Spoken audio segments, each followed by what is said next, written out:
आता जी निवडणूक घेतलेली आहे या सरकारनं त्यामध्ये जवळजवळ 150 मतदारसंघामध्ये यांनी गडबडी केलेल्या आहेत। यांचे मतदारसंघ किती आलेले आहेत पूर्ण सखोल माहिती काढल्यानंतर अजितदादा सुद्धा या मतदारसंघामध्ये 20,000 मतांनी पराभूत आहेत।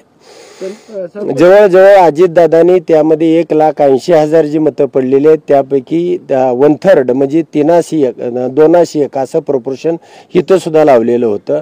त्यामुळं योगेंद्र दादांची मतं 80,000 अधिक 60 अशी 140 आहेत आणि त्यांच्यामधली 81 मधली त्या ठिकाणी 60 वजा होतात 21 वरती अजितदादा सुद्धा राहत आहेत। अजितदादाजी फक्त 12 आमदार या ठिकाणी या राज्यामध्ये निवडून आलेले आहेत। त्यानंतर एकनाथ शिंदेचे फक्त 18 आमदार निवडून आलेले आहेत आणि जे भारतीय जनता पार्टीचे 77 आमदार अशी मिळून सगळी मिळून संख्या त्यांची 107 आहे आणि 2-3 अपक्ष आहेत अशी 110 फक्त संख्या आहे। आणि असं असताना यामध्ये जो सखोलपणाने मी अभ्यास केलेला आहे प्रत्येक मतदारसंघ वाईज अभ्यास केलेला आहे।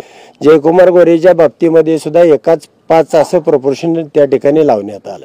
जयकुमार गोरेंना मतं आहेत 1,48,000 आणि त्या ठिकाणी गारगेंना मतं आहेत 1,03,000 तर त्या ठिकाणी त्यांची सुद्धा 30,000 मतं ही ह्यांना म्हणजे गारगेंची त्यांनी चोरली।